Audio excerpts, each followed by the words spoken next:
Hello class 12th। In this video हम next topic को discuss करने वाले inert equations.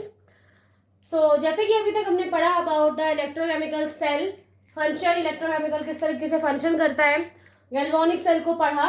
Also in previous हमने स्टैंडर्ड हाइड्रोजन इलेक्ट्रोड को डिस्कस कर लिया। एक्चुअली आज हम यहाँ पे पढ़ने वाले हैं, जैसे कि प्रीवियस हमने पढ़ा था कि हमने उसे एक स्टैंडर्ड हाइड्रोजन इलेक्ट्रोड के साथ यूज किया। कोई इलेक्ट्रोड कॉपर होगा या फिर Zn जिंक। आफ्टर दैट हमें उसकी वैल्यू मिली है ना, बट वो एक्चुअली वो वैल्यू मिलती कैसे, वो वैल्यू हम निकालते कैसे? कुछ ऐसा फॉर्मूला है या कोई ऐसी इक्वेशन है जिसके थ्रू हम वो वैल्यू निकाल सकते हैं? जो आपने वहां पर पॉजिटिव और निगेटिव वैल्यू देखी थी वो हम कैसे निकालते हैं? तो वहां पर एक्चुअली एक इक्वेशन फॉलो होती है, that is inert equation. Also one more thing, जो मैंने आपको बताया था कि एक स्टैंडर्ड वैल्यू है ना, स्टैंडर्ड वैल्यू जब हमारी जितनी भी चीज हमने यूज की है, जो भी इलेक्ट्रोड्स यूज किया, आपने सब यूनिटी में यूज किया हुआ है, 1 मोल सब कुछ यूज कर रहे हो आप, तो स्टैंडर्ड वैल्यू हम वहां पर रख रहे हैं। बट ऐसा कंपल्शन तो है नहीं कि ऑलवेज स्टैंडर्ड वैल्यू ही होगी, हो सकता है स्टैंडर्ड वैल्यू ना हो, स्टैंडर्ड वैल्यू चेंज हो, या जो सिचुएशन हम वहां पे दे रहे हैं कि टेम्परेचर कितना होना चाहिए, 298 केल्विन टेम्परेचर है, 1 atm प्रेशर वहां पे पड़ रहा है, तो ये एक स्टैंडर्ड फॉर्म में है। लेकिन इनमें भी चेंज हो सकता है, प्रेशर चेंज हो सकता है, और क्या हो सकता है, टेम्परेचर भी उसके अकॉर्डिंग चेंज हो सकता है। तब हम क्या करेंगे, तब हम वो वैल्यूज कैसे निकालेंगे? लेकिन क्योंकि स्टैंडर्ड में तो हमें मालूम पड़ रहा था, स्टैंडर्ड पे जो वहां पे वो वैल्यू निकल कर आ रही है वो 1.10 वोल्ट निकल के आ रही है। लेकिन जब हम इसमें चेंज कर रहे हैं, तब वो वैल्यूज कैसे निकलती हैं और उन वैल्यूज को हम निकाल कैसे रहे, वो सारी चीजें हम इस इनर्ट इक्वेशन से पढ़ेंगे। एंड उसके साथ में हमने एक सीरीज देखी थी, दैट इज जो वहां पे देखी थी स्टैंडर्ड इलेक्ट्रो पोटेंशियल की एक सीरीज देखी हुई थी, जिसमें जितने भी एलिमेंट्स हैं उनको सीरीज वाइज रखा गया था, राइट? ओके। वहां पे हमने जैसे चीज देखी, जो मेटल्स हैं, जो भी हम वहां पर मेटल्स यूज कर रहे हैं, वो मेटल्स पहले कैसे होते हैं एक्वस सॉल्यूशन में, और विद देयर चार्जेस, जो चार्ज वहां पर आपको मौजूद है वो वहां पर दिखता है, ठीक है? तो एक एक्वस सॉल्यूशन में है M फॉर मेटल, कोई भी मेटल हम यहाँ लेंगे, देन N पॉजिटिव मतलब कुछ ना कुछ चार्ज है। जैसे Zn के ऊपर क्या लिखा हुआ था, Zn डाई पॉजिटिव, कॉपर के ऊपर कॉपर डाई पॉजिटिव। तो इस तरीके से ये एक मेटल के लिए एक साथ हमने M लिखा हुआ है। देन N ये नंबर बताता है कितने चार्ज है, पॉजिटिव चार्ज, और पॉजिटिव चार्ज को दिखा रहा है। आफ्टर दैट ये क्या करते हैं, ये n नंबर्स ऑफ इलेक्ट्रॉन्स को लेते हैं, ये क्या कर रहे हैं, n नंबर ऑफ इलेक्ट्रॉन्स को लेते हैं और कन्वर्ट हो जाते हैं इन सॉलिड फॉर्म, या जो भी मेटल है उस मेटल में ये चेंज हो जाते हैं। तो पहले ये कैसे थे, एक्वस सॉल्यूशन में, और आफ्टर दैट वो इलेक्ट्रॉन लेने के बाद सॉलिड में कन्वर्ट हो जाते हैं। ये जो दोनों चीजें हम यहाँ बता रहे हैं वो हम स्टैंडर्ड हाइड्रोजन इलेक्ट्रोड जो था उसके अकॉर्डिंग बता रहे हैं, क्योंकि हमने प्रीवियस वीडियो में देखा था कि पहले हमने यहाँ पर क्या किया, एक स्टैंडर्ड जिसमें यहाँ पे प्लेटिनम लगा हुआ है उसको यूज किया, और उसके साथ एक दूसरा सोल्यूशन यूज किया। अब यहाँ पे आप कॉपर यूज करेंगे तो कॉपर इस तरीके से इलेक्ट्रॉन लेगा और वो कॉपर में कन्वर्ट हो जाएगा, डाई पॉजिटिव से वो कॉपर में कन्वर्ट हो गया। अगर आप यहाँ जिंक लोगे तो जिंक भी वो क्या आएगा, Zn डाई पॉजिटिव के फॉर्म में था, उसने भी इलेक्ट्रॉन्स लिए और वो Zn में कन्वर्ट हो जाएगा। आफ्टर दैट हमने उसका पोटेंशियल निकाला। तो इस तरीके से क्या है कि ये सिचुएशन हमें देखने को मिलती है कि कोई भी मेटल्स है वो इलेक्ट्रॉन्स लेता है and then it will converted into the solid form. और अब हमें ये वैल्यू, जो इक्वेशन मैंने यहाँ पे आपको इस तरीके से लिखी है, इस इक्वेशन के लिए हमें इलेक्ट्रोड पोटेंशियल निकालना है। इलेक्ट्रोड पोटेंशियल क्या होता है, कोई एक जो सेल है उसका हाफ पोटेंशियल आप निकाल रहे हो, इलेक्ट्रोड ऑक्सीडेशन पोटेंशियल या इलेक्ट्रोड रिडक्शन पोटेंशियल। सो ये हाफ इक्वेशन लिखी हुई है, राइट? अभी दूसरा जो जहां से इलेक्ट्रॉन्स आए वो तो अभी लिखा ही नहीं है, सो हाफ सेल के बारे में अभी पता कर रहे हैं। सो अगर हम इस इक्वेशन का, या ये इक्वेशन जिस भी सेल में हो रही है उसका इलेक्ट्रोड पोटेंशियल निकालना चाहेंगे तो उसे हम कैसे लिखेंगे, E फॉर इलेक्ट्रोड पोटेंशियल जो आप हम लगा रहे हैं, इलेक्ट्रोड पोटेंशियल किसका हम इस इक्वेशन को अगर हम देखें तो हम किसको यहाँ पर लगा रहे हैं, हम पहले Mn डाई पॉजिटिव, या जैसे भी वो एक्वस सॉल्यूशन के फॉर्म में था एंड आफ्टर दैट वो कन्वर्ट हो गया किसमें, मेटल के फॉर्म में, ठीक है। सो पहले यहाँ पे क्या लिखा हुआ है, एक सेल सॉरी इलेक्ट्रोड पोटेंशियल लिखा है, एक इलेक्ट्रोड है ये जो ये मेटल है कोई, उस पर जो प्रोसेस हुई, तो एक इलेक्ट्रोड का हम यहाँ पर इलेक्ट्रोड पोटेंशियल निकाल रहे हैं, इज इक्वल टू, वो किसके इक्वल होगा, ये जो हम इलेक्ट्रोड पोटेंशियल निकाल रहे हैं वो स्टैंडर्ड हाइड्रोजन पोटेंशियल जो वहां पर हमने यूज किया था SHEC, अगर आपको याद होगा, that is standard hydrogen electrode जो हमने वहां पर यूज किया है। तो स्टैंडर्ड हाइड्रोजन इलेक्ट्रोड के रिगार्डिंग अगर हम इसकी वैल्यू निकालें, सो वहां पर for the standard hydrogen electrode के लिए हमने वहां पर E0 का यूज किया था, ठीक है, E0 का वहां पे यूज किया था हमने प्रीवियसली, आप देख सकते हो। और यहाँ पर जो अगर इस इक्वेशन के लिए लिखें तो E0 क्या हो जाएगा, E0 इज किसका E0 निकाल लो आप, इसका M पॉजिटिव, जब वो एक्वस सॉल्यूशन के फॉर्म में था, then it will converted into the M, ठीक है। ऑल्सो अब एक ये तो वैल्यू आपको पता चल गई क्या क्या वैल्यू है। After that in the formula हम जो यूज करने वाले हैं that is RT upon NF, RT upon NF log, यहाँ पे हम लॉग की वैल्यू रख रहे हैं, log M upon log M upon log M and positive. So ये वो फॉर्मूला है जिसके थ्रू ये जो इक्वेशन है यहाँ पर बताई गई है, that is the inner equation. और इस इक्वेशन के थ्रू हम क्या कर सकते हैं, एक भी जो सेल है उसका हम इलेक्ट्रोड पोटेंशियल, ये क्या है, ये इलेक्ट्रोड पोटेंशियल है, पहले हम हाफ हाफ का इलेक्ट्रोड पोटेंशियल निकालेंगे, जैसे हम प्रीवियस कर भी रहे थे कि हमने एक हाइड्रोजन इलेक्ट्रोड पोटेंशियल लिया, ठीक है, स्टैंडर्ड हाइड्रोजन इलेक्ट्रोड लिया हुआ था और उसको हम एक सेल के साथ यूज कर रहे थे, एक इलेक्ट्रोड के साथ यूज करके वैल्यू निकाल रहे थे, और हमें पता है कि इसकी वैल्यू 0 है, तो ये जो वैल्यू निकल कर आएगी वही उसकी वैल्यू होगी, हमें पहले से ही मालूम है हमें, ओके। सो अगर ये इक्वेशन मैंने यहाँ पे लिखी, हमने किसी को मेटल स्पेसिफाई नहीं किया कि हम कॉपर के लिए ले रहे हैं या जिंक के लिए ले रहे हैं, सिर्फ अगर एक नॉर्मल इक्वेशन लिखे और उसके रिगार्डिंग अगर इनर इक्वेशन लिखी जाएगी तो वो कुछ इस तरह लिखेगी।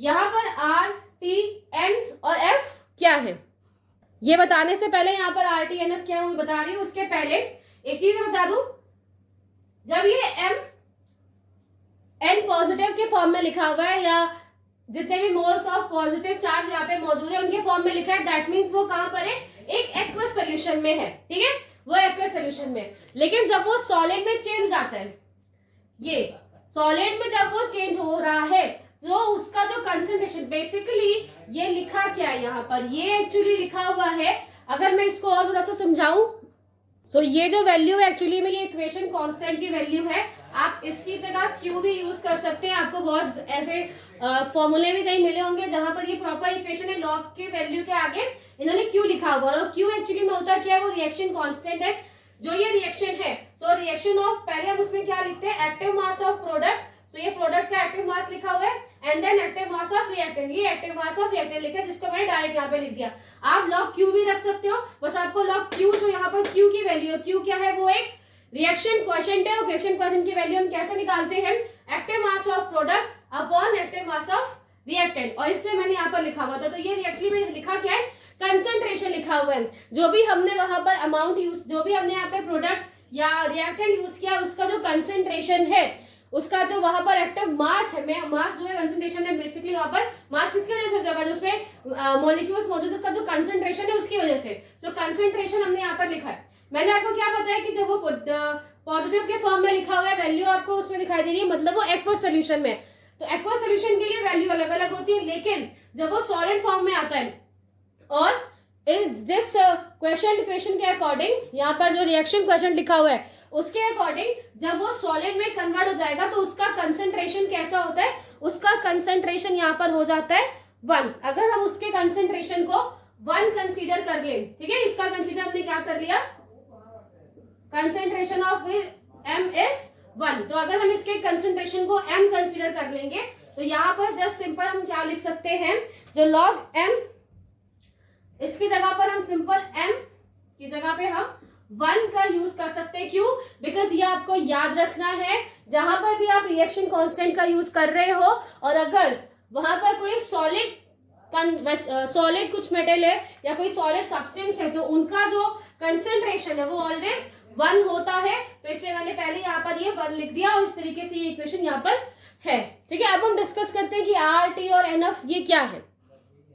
Are stand for the gas constant, जिसकी वैल्यू यहाँ पर गिवन है पहले से ही। वैल्यू क्या है? 8.314। गैस कांस्टेंट हमेशा कांस्टेंट रहेगा और इस कांस्टेंट की वैल्यू क्या है? 8.314। And F for Faraday constant, ये फैराडे कांस्टेंट दिया गया जिसकी वैल्यू यहाँ पर मेंशन है, दैट इज 96487। 96487। सो ये कांस्टेंट है यहाँ पर, इनकी वैल्यू आपको दी है। T for temperature and number of moles, जितने भी हम नंबर ऑफ मोल्स इलेक्ट्रॉन्स ले रहे हैं उन नंबर ऑफ मोल्स को हम ले रहे हैं, जो इलेक्ट्रॉन हम एक्सेप्ट कर रहे हैं यहाँ पर, ये भी तो ये जाएंगे ना। तो ये जो मोल्स ऑफ इलेक्ट्रॉन है जो आप एक्सेप्ट कर रहे हो, जिसके थ्रू ये प्रोसेस हो पा रही है, तो वो हम यहाँ पर in the form of number of moles में लिखते हैं।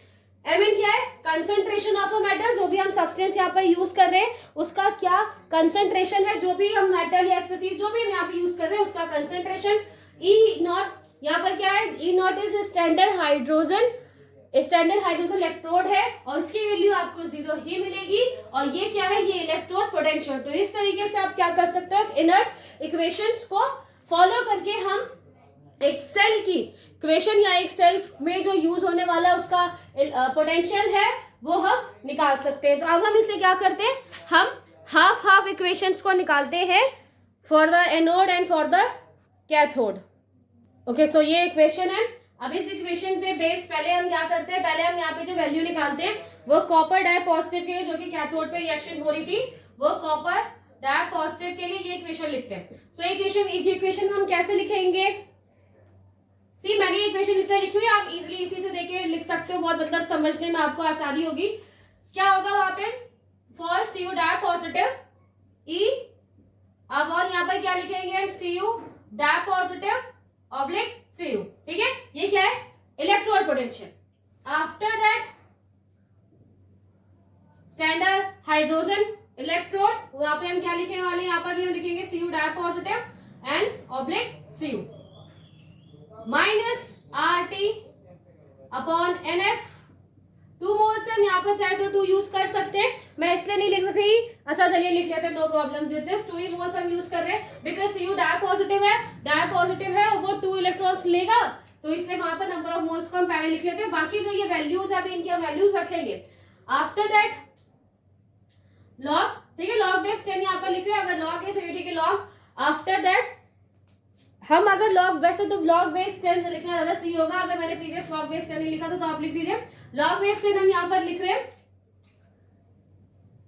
यहाँ पर क्या आएगी वैल्यू? यहाँ पर आएगी 1 अपॉन कौन सा मेटल हमने यूज किया? CO। CO कैसे यहाँ पर है? Cu डाई पॉजिटिव के फॉर्म में होता है ना एक्वस सॉल्यूशन। तो ये हमने इक्वेशन लिख ली for the Cu di positive, because जो प्रीवियस हम जिंक और कॉपर को यूज करते हुए चल रहे हैं, तो इसलिए हमने कॉपर के लिए रिएक्शन लिखी। वैसे अगर हम ये रिएक्शन लिखे फॉर Zn डाई पॉजिटिव के लिए आप लिखोगे तो वहां पर हम क्या इक्वेशन लिखेंगे? पहले तो हम सेल इलेक्ट्रोड को लिख लेते हैं, electrode potential that is Zn di positive, Zn is equal to negative, Zn di positive negative, sorry 0 यहाँ पर, बिकॉज ये क्या है?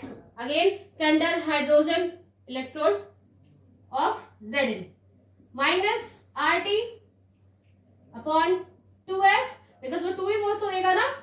ऑल्सो लॉग बेस 10 निकाल रहे हैं यहाँ पे 1 अपॉन Zn डाई पॉजिटिव। ठीक है, तो ये वैल्यू हमने यहाँ पर लिख दी। अब ये क्या होगी? 2 इक्वेशन आपको मिल गई about for the using this inert equation. इस इनर्ट इक्वेशन को हमने यूज किया, तो हमें यहाँ पर 2 इक्वेशन मिली है, इक्वेशन नंबर 1, इक्वेशन नंबर 2। अब हमें क्या निकालना है? अब हमें निकालना है सेल पोटेंशियल। अभी तक हमने यहाँ पर क्या निकाला हुआ है? अभी तक हमने यहाँ पर जो निकाला है दैट इज इलेक्ट्रोड पोटेंशियल, मतलब जो भी आपको याद होगा, जो सेल थी उसमें 2 इलेक्ट्रोड लगे हुए थे, 2 रॉड लगी थी इन वेरी शॉर्ट, अगर 2 रॉड लगी हुई थी तो एक रॉड का जो पोटेंशियल है वो आपको ये दिखाई दे रहा है, और जो वहां पे दूसरी रॉड लगी थी उसका जो पोटेंशियल है वो ये दिखाई दे रहा है। ठीक है, अब हमें क्या करना है, हमें अब सेल पोटेंशियल निकालना है कि जो ओवरऑल एक सेल है उसका पोटेंशियल कैसे निकालेंगे। तो सेल पोटेंशियल कैसे निकालते हैं, सेल पोटेंशियल मैं यहाँ पे लिख लेती हूँ ई शेल।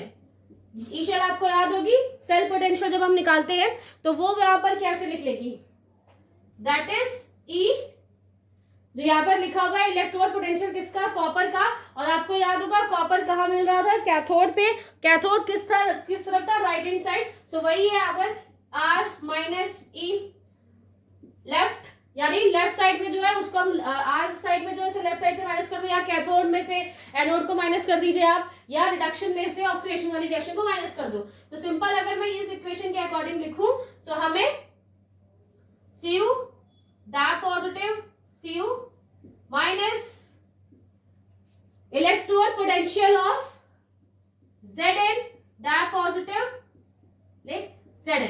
तो ये आपको फाइनली यहां पर करना है जब हमें ओवरऑल पोटेंशियल चाहिए, ओवरऑल सेल पोटेंशियल निकालना है।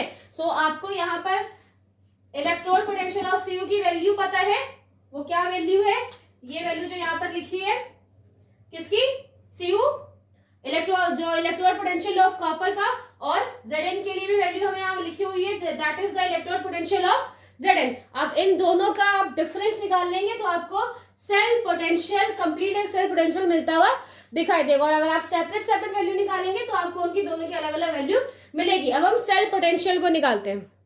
ओके, सो कुछ इस तरीके से यहाँ पे सॉल्व करेंगे। मैंने पहले लिखा सेल पोटेंशियल हमें निकालने के लिए electrode of copper, electrode potential of copper, rod वाली पोटेंशियल का, और electrode potential of zinc rod का हमें यहाँ पे पोटेंशियल लिखना है, जिसकी वैल्यू मैंने यहाँ पर आपको मेंशन करके दिखा दी। ठीक है, वैल्यू लिख दी है, ये माइनस है, यहाँ पे आपको दोनों का डिफरेंस निकालना है। ब्रैकेट यूज किया क्यों, क्योंकि मैंने इस ब्रैकेट को ओपन करके साइन को चेंज करना है, तो अब हम इसे ब्रैकेट ओपन कर लेते हैं।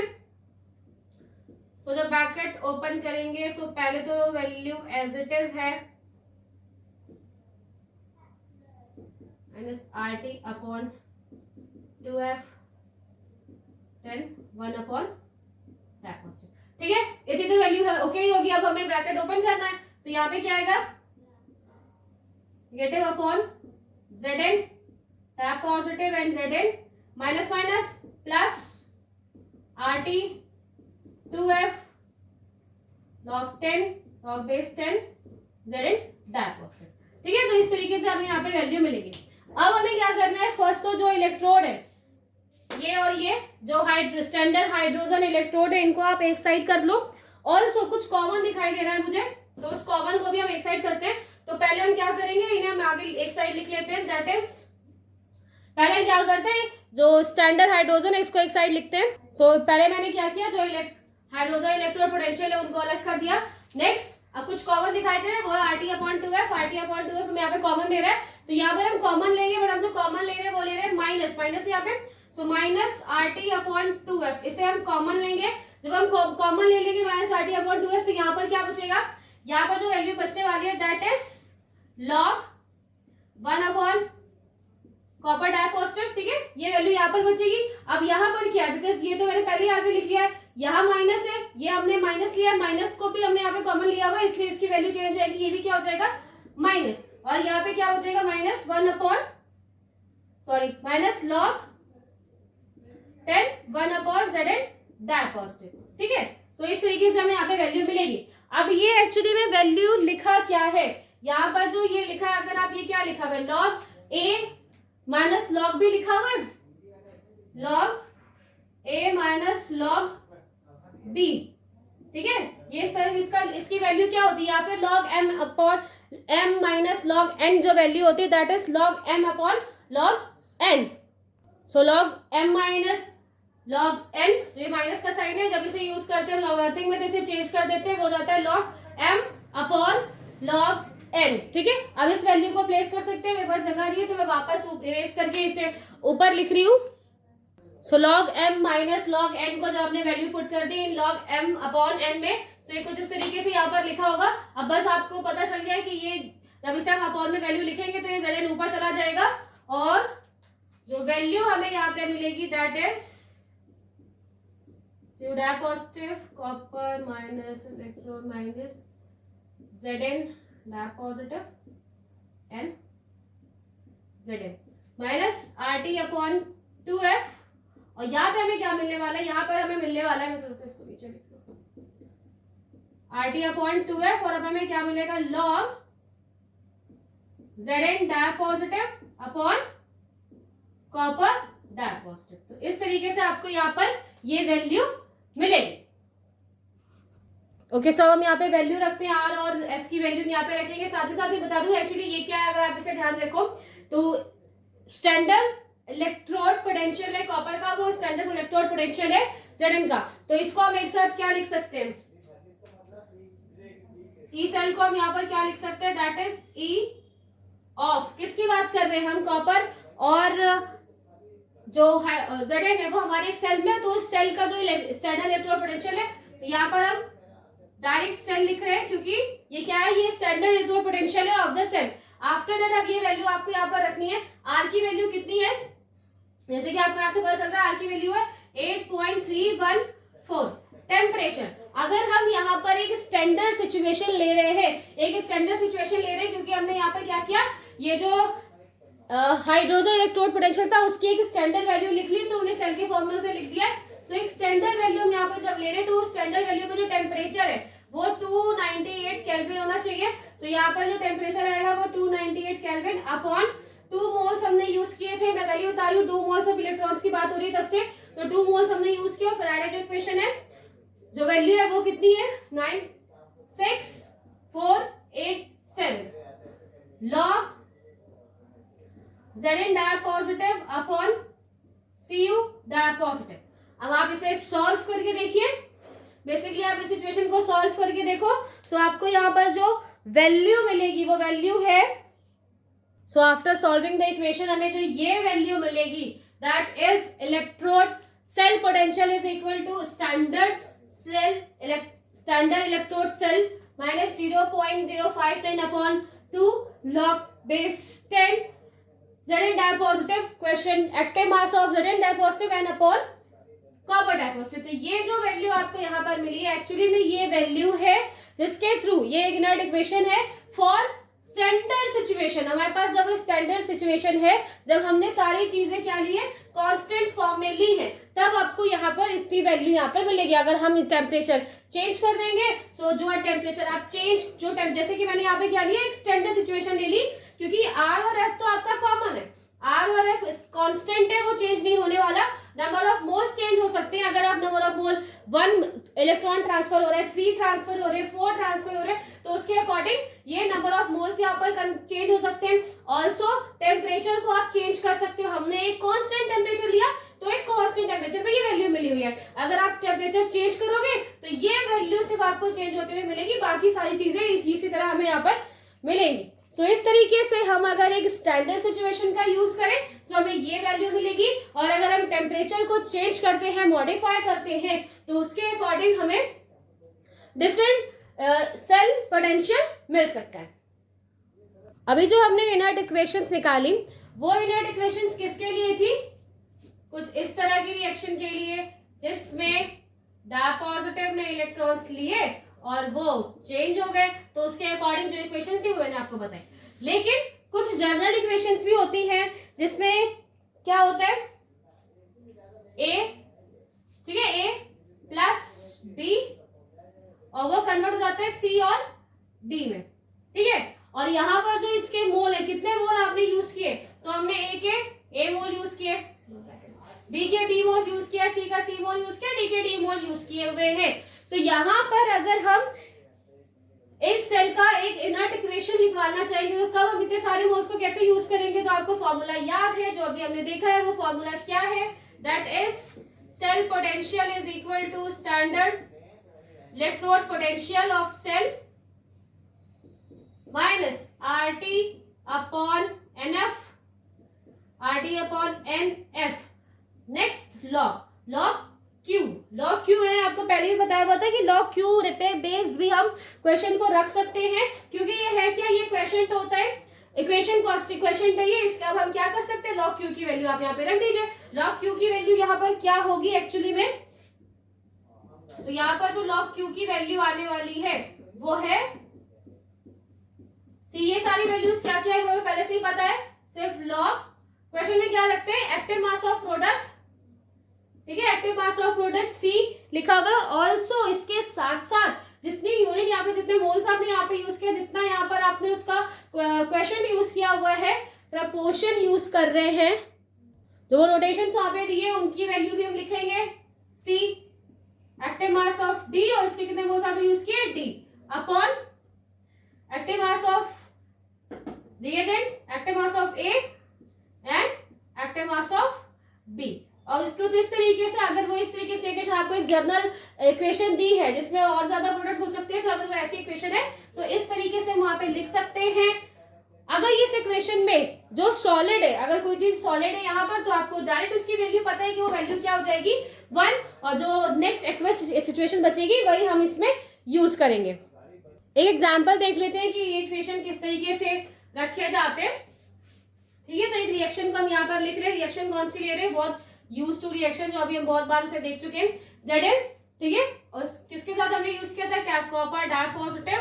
हमें मिला क्या, आफ्टर दैट हमें यहाँ पर जो मिला है वो है Cu and Zn di positive, ठीक है। ये इक्वेशन आपको मिली है, और फॉर एन एग्जाम्पल इस इक्वेशन के लिए आपको ये वैल्यू निकालनी है। तो यहाँ पर जो क्वेश्चन है सिर्फ यही चेंज करना है, उसकी जगह बाकी चीज तो हमें पता ही है। तो जस्ट हम यहाँ पर वैल्यू रख देते हैं सी और डी के प्लेस पर। तो ये वैल्यू क्या होगी, the value is active mass of copper. हाँ, वन मोर थिंग, ये सॉलिड है, ये एक्वस है, ये सॉलिड है और ये एक्वस है। So active mass of copper, यहाँ पर 1 2 नंबर ऐसे कुछ भी नहीं लिखा हुआ है तो आपको लिखने की जरूरत नहीं है, वो ठीक है। यहाँ पर क्या है, active mass of Zn di positive, उसकी भी आगे कोई वैल्यू नहीं लिखी है तो उसे लिखने की जरूरत नहीं है। Next, upon active mass of Zn and active mass of copper di positive. अगर आपको मेरी बात याद होगी, अभी थोड़ी देर पहले मैंने बोला था कि अगर जो भी सब्सटेंस है आप उसका कंसंट्रेशन या फिर वो सॉलिड फॉर्म में है तो उसका कंसंट्रेशन, अगर मेटल सॉलिड फॉर्म में है तो उसका कंसंट्रेशन वहां पर क्या होता है, 1 लेते हैं, 1 मोलैरिटी वहां पर हम ले रहे हैं। सो यहाँ पर जो ये कॉपर है ये सॉलिड फॉर्म में है, जो Zn है ये सॉलिड फॉर्म में, इन दोनों की वैल्यू क्या हो जाएगी 1 1 1 1 वैल्यू है तो लिखने की जरूरत नहीं है। ओके फाइन, 1 वैल्यू हमने यहाँ से निकाल दी, ठीक है, क्योंकि बात वही है, आप 1 वैल्यू रखो कोई भी तो उसके बाद आप फिर से देखो आपको वही इक्वेशन मिल जाएगी जो अभी आपने इक्वेशन ऊपर सॉल्व किए। तो अगर इस तरीके से एक इक्वेशन लिखी है तो वहां पर हम क्वेश्चन जो यहाँ पर रिएक्शन क्वेश्चन है उसको यूज करके भी हम वही वैल्यू यहाँ पर निकाल सकते हैं।